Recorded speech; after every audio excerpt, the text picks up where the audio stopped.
Hey, I'm Megan Piffner, and welcome to Mornings with Megan.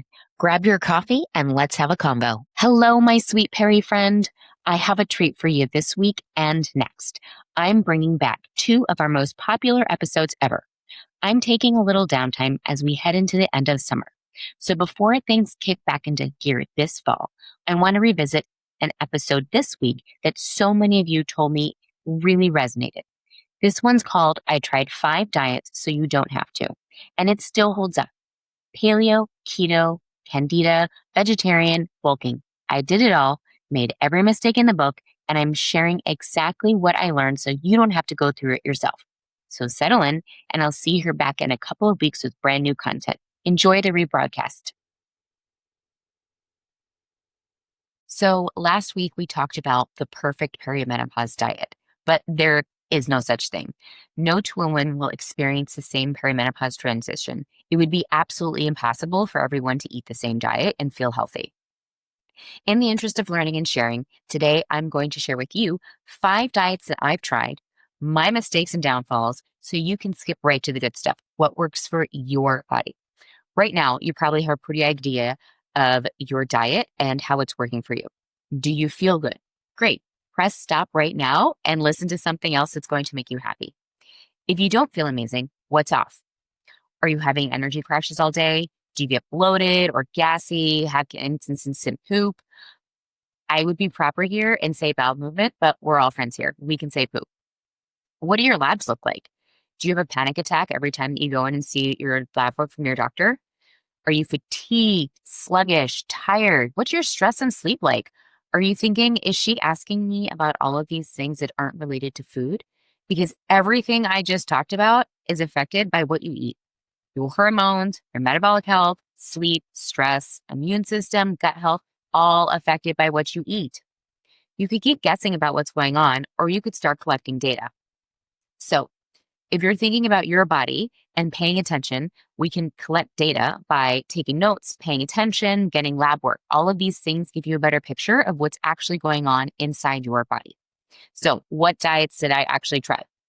The first diet that I tried was a vegetarian diet, and this is the first time that I actually thought about the food that I was eating and made a decision about what to not to eat consciously for a reason.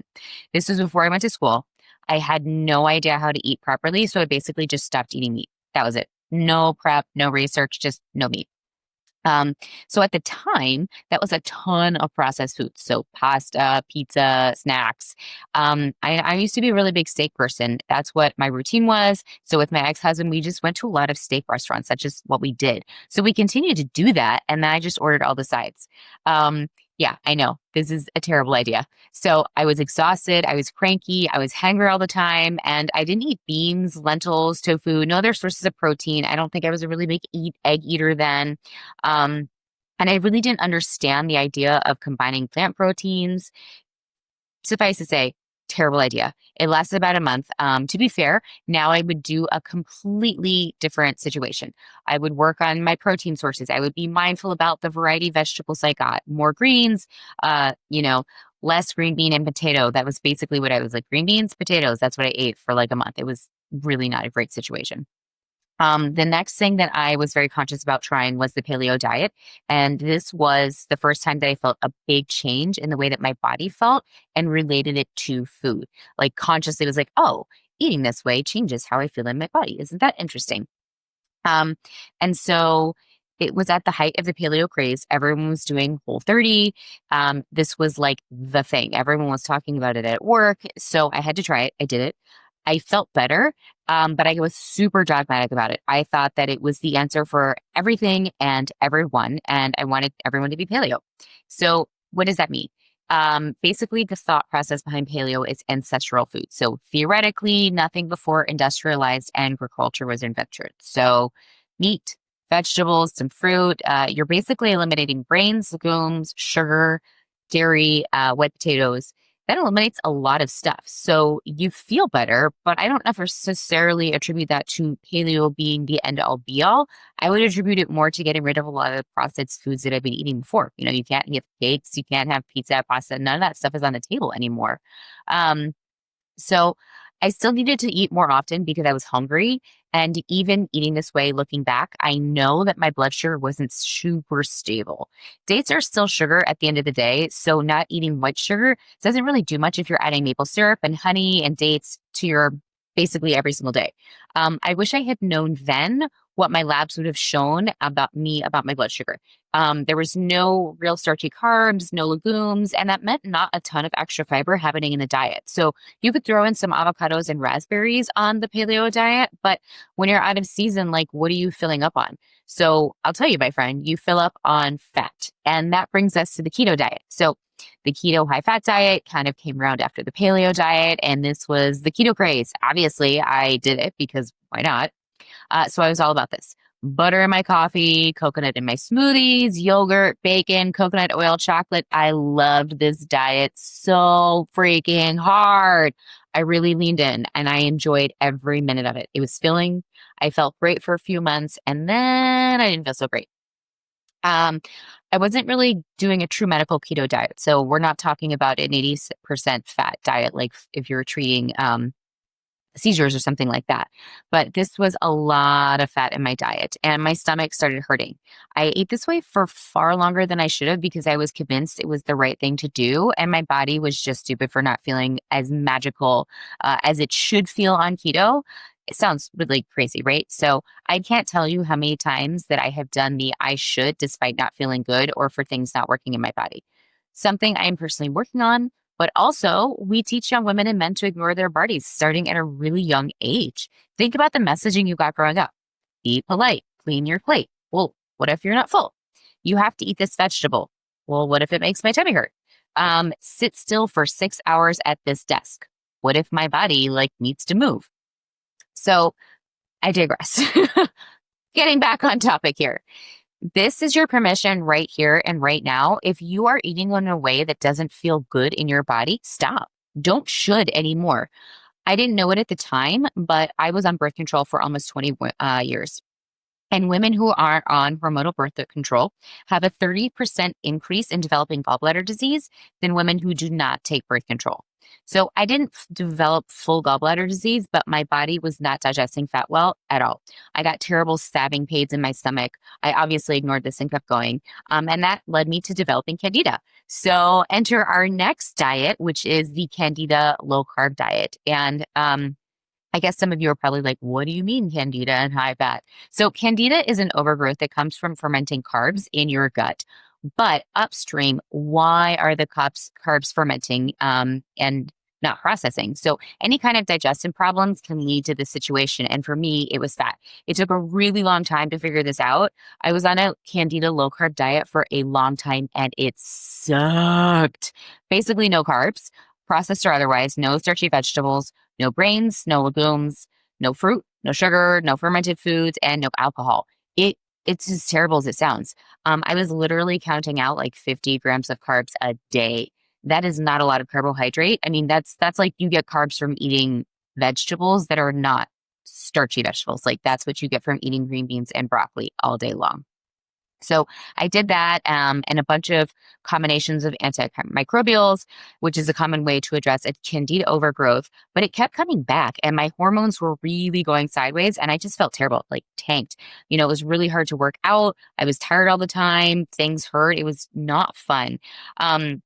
And if I had looked at my comprehensive lab work earlier, I feel like I could have spotted this gallbladder issue before it cascaded into candida, but hindsight's 50-50.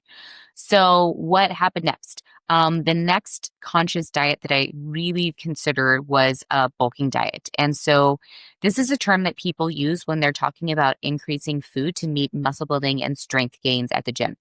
I'm not a bodybuilder. I'm not competing. I'm not getting in bikinis on stage or anything, but I have found that I feel more mentally and emotionally strong when I'm challenging myself with physical things. So for years, I actually thought that I was super clumsy. And it turns out I was just severely sleep deprived and insomniac for years. So I was constantly tripping, dropping things, breaking things, cutting and burning my hands, and just had terrible hand-eye coordination. It was really bad. So after sorting out the insomnia, I magically got less clumsy. Who would have thought, right? So what does this bulking diet mean?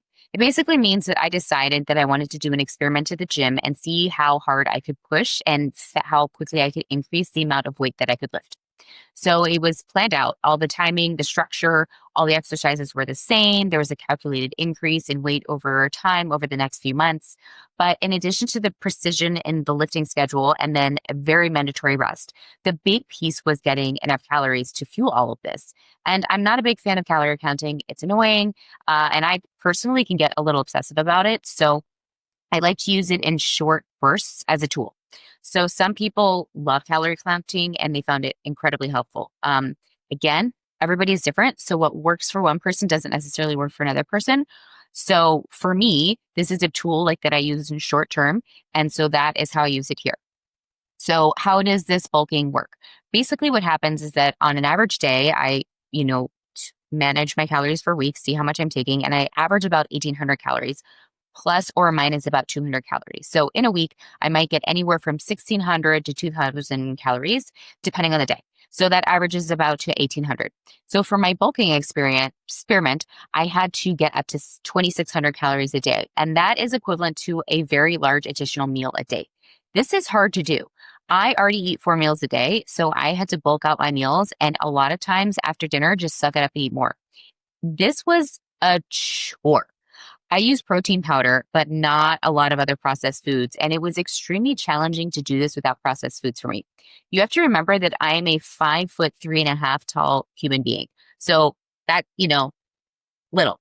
So this is a lot of food for my body to consume. If I had a few inches on that and maybe it was a bigger frame, bigger build, then it wouldn't have been such a push for me, a totally different experience. And the food would have probably reacted differently and produced different results in a larger body. But I think it's important to be aware of context when we talk about food and calories and intake and expenditure.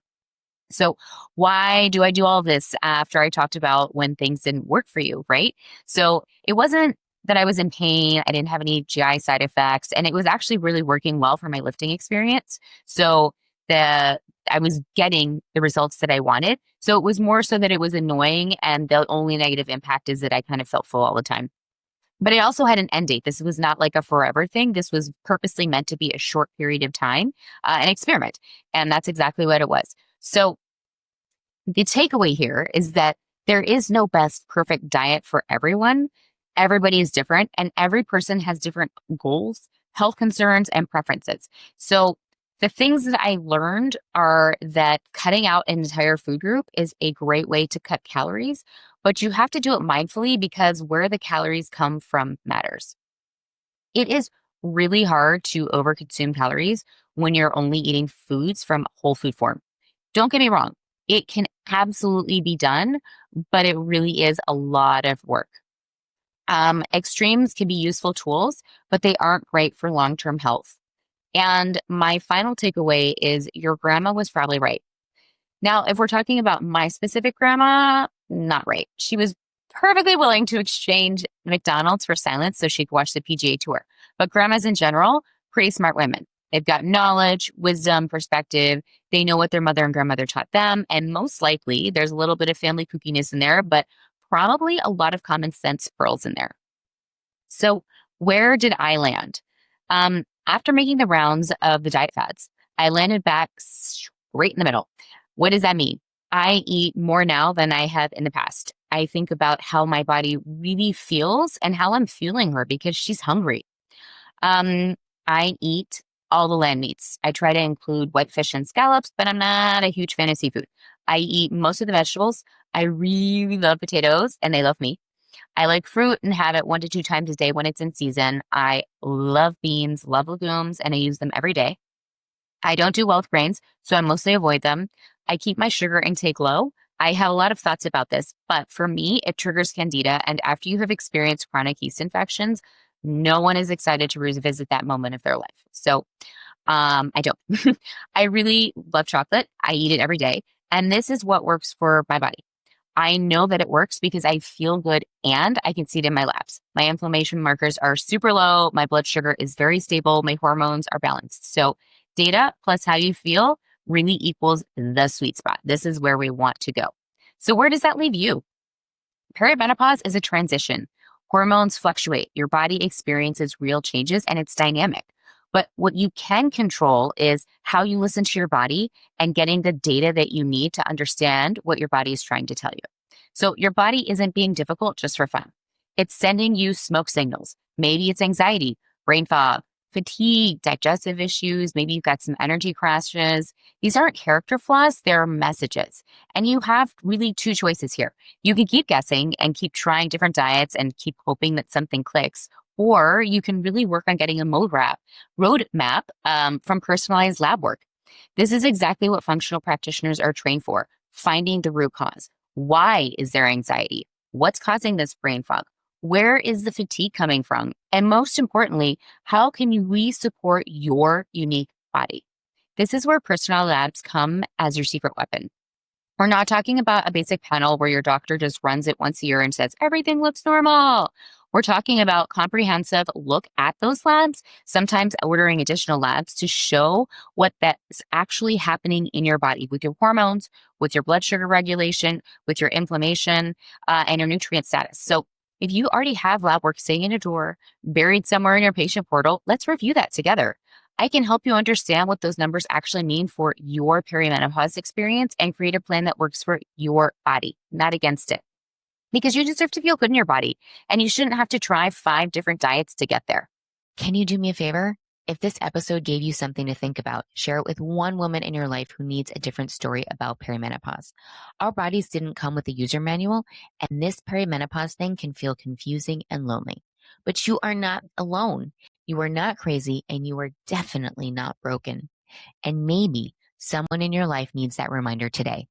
Let's spread the word and be kind to each other and ourselves. Now the legal bit. I'm a nutritionist, but I'm not your nutritionist. This podcast is for information and education only. No client relationship is formed. Always seek medical advice when necessary. I'll see you next Wednesday morning.